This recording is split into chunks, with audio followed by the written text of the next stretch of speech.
বৃন্দাবনের মহিমা এই জগতের মধ্যে একমাত্র ব্রজনিষ্ঠ হরি ভক্ত ছাড়া অন্য কেউ বুঝতে পারবে না।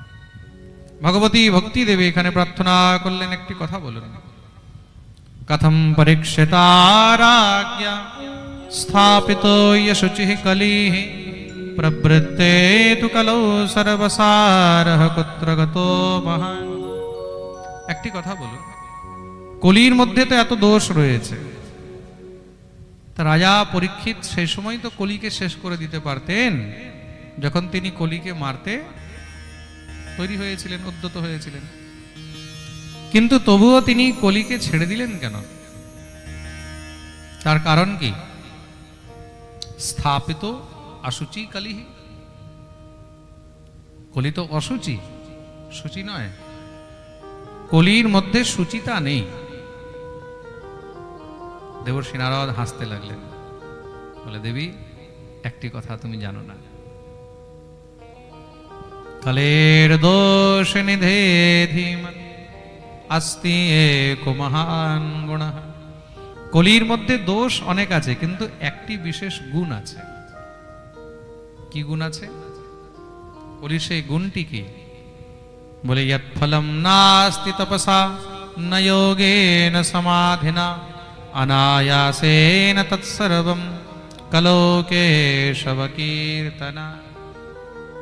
মনে রাখবে, যেই ফল তপস্যা করে, যজ্ঞ করে, হোম করে, সাধনা করে পাওয়া যায় না, তৎফলম লভতে সম্যক কলৌ কেশব কীর্তনাৎ, সেই সমস্ত ফল কলিযুগে শুধুমাত্র নাম সংকীর্তনে সহজে পাওয়া যায়। মনে রাখবে, কৃতয়ধ্যায়তো বিষ্ণু ত্রেতায়াম যজতো মখৈ দ্বাপরে পরিচর্যায়াৎ কলৌ তদ হরি কীর্তনাৎ। সত্যযুগে যজ্ঞ করে ভগবানকে পাওয়া যেত। কৃতয়ধ্যায়তো বিষ্ণু, সত্যযুগে ধ্যান করে, সত্যযুগে ধ্যান করে, তপস্যা করে ভগবানকে পাওয়া যেত। ত্রেতায়াম যজতো মখৈ, ত্রেতা যুগে যজ্ঞ করে ভগবানকে পাওয়া যেত। দ্বাপরে পরিচর্যায়াৎ, দাপর যুগে সেবা করে। আর কলৌ তদ হরি কীর্তনাৎ, কলিযুগে কিচ্ছু দরকার নেই, শুধু হরিনাম সংকীর্তন করেই ভগবানকে পাওয়া যায়। এর থেকে সস্তা, ওই যে আজকে পাঠে প্রথমে বলেছিলাম, সব থেকে সহজ, সব থেকে সরল, সব থেকে সস্তা কলিযুগের মধ্যে কি? হরিনাম। সুলভম ভগবন নাম জিহ্বাচ বশবর্তিনী। সুলভম ভগবন নাম, এর থেকে সহজ, এর থেকে সস্তা, এর থেকে সরল আর কিছু, কোনো খরচ নেই। খরচ আছে? কোনো খরচ। আরে তুমি কাজ করতে করতে, কাপড় ধুতে ধুতে, খাবার খেতে খেতে, রান্না করতে করতে, ঘুরতে ঘুরতে, বাথরুমে বসে বসে এখানে হরিনাম করতে পারো। মানুষ বাথরুমে বসে বসে গান গায়, ঠান্ডে ঠান্ডে পানি সে নহানা চাইয়ে, গানা আয়ে না আয়ে গানা চাইয়ে। তার জায়গায় বাথরুমে বসে ওখানে হরিনাম করো। শ্রীরাম জয় রাম জয় জয় রাম, হরে কৃষ্ণ কৃষ্ণ কৃষ্ণ হরে হরে, রাম রাঘব রাম রাঘব রাম রাঘব রক্ষ মাম, কৃষ্ণ কেশব কৃষ্ণ কেশব পাহি মাম। কত নাম আছে। হরিনাম থেকে সহজ, সরল, সুলভ আর কিছু। এটা হলো কলির সব থেকে বড় গুণ। আস্তি এক মহান গুণ। কলির মধ্যে 99টি দোষ আছে, 100-র মধ্যে 99টি দোষ, কিন্তু আস্তি এক মহান গুণ, একটি মহান গুণ আছে, বিশেষ গুণ আছে। এই গুণের সামনে 99টি দোষ একদম চাপা পড়ে গেল। আর সেই গুণটা কি? সেটা হলো হরিনাম। হরিনাম করেই কলিযুগের মধ্যে জীবের সহজেই উদ্ধার হতে পারে। তথাপি নরকম ইয়ান্তি কিমাশ্চর্যমতঃ পরম। তারপরেও যদি কেউ নরকে যাচ্ছে, তার মানে মনে করবে যে সংসারে তার থেকে বড় আর মন্দ ভাগ্য কেউ নেই, মন্দ ভাগা, তার থেকে বড় দুর্ভাগা এই সংসারে আর কেউ। সুলভম ভগবান নাম, হরিনাম।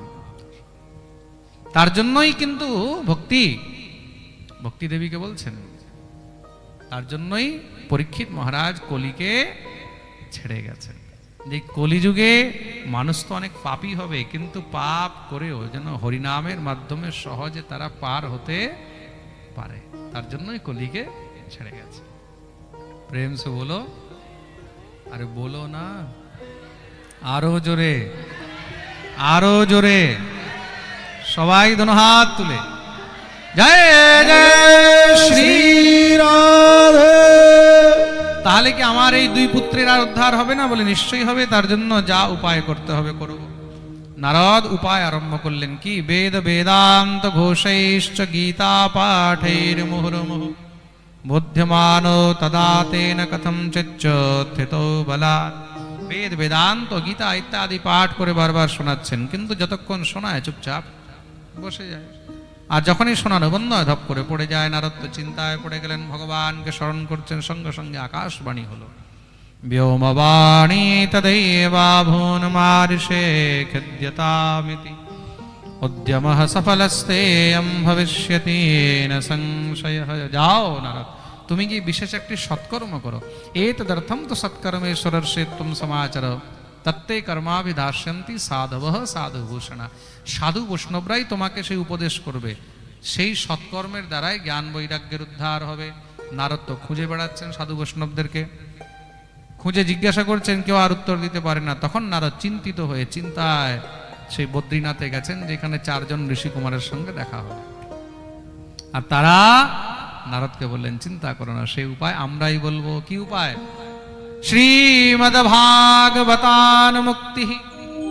এই সংসারের মধ্যে শ্রীমদ্ ভাগবত থেকে বড় মুক্তিদায়িনী আর কিছু নেই।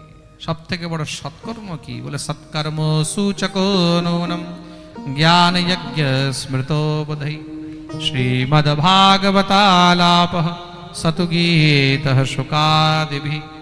সেই সৎকর্ম হলো একমাত্র শুকমুখ নিঃসৃত শ্রীমদ্ ভাগবত সপ্তাহ জ্ঞান যজ্ঞ।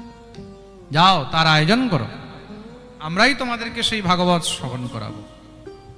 যাকে পাবে সবাইকে নিমন্ত্রণ করে নিয়ে আসবে, ভক্তি জ্ঞান বৈরাগ্যকে এই ভাগবত শ্রবণ করাতে হবে। নারদ প্রণাম করে বেরিয়ে গেলেন, কিন্তু পাঠ হবে কোথায়? বলে গঙ্গার তটে।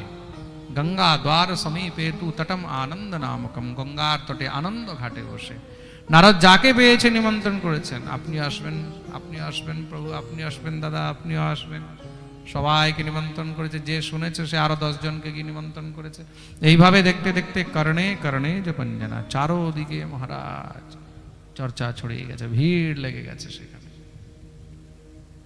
ধাবন্তোপ্যায়ু সর্বে প্রথমম ये च বৈষ্ণবাঃ। আর সব থেকে আগে বৈষ্ণবরা দৌড়ে এসে উপস্থিত হয়েছে। ঋষি মুনিগণ সব এসেছেন। ভৃগুর বশিষ্ঠস্য বনস্য গৌতমো মেধাতিথির দেবলদেবরাত। বেদান্তানি চ বেদাশ্চ মন্ত্রাস্তন্ত্রা সমূর্তয়ঃ। বেদ বেদান্ত মন্ত্র তন্ত্র তারাও সেখানে দৌড়ে এসে উপস্থিত হয়েছে, ভিড় লেগে গেছে মহারাজ। পাঠ আরম্ভ হলো, 1 দিন 2 দিন 3 দিন 4 দিন 5 দিন 6 দিন, যখন 7 দিন পাঠ পূর্ণ হয়েছে, ভক্তির 2 পুত্র জ্ঞান আর বৈরাগ্য একদম তরুণ হয়ে গেছে, জওয়ান হয়ে নৃত্য শুরু করে দিয়েছে।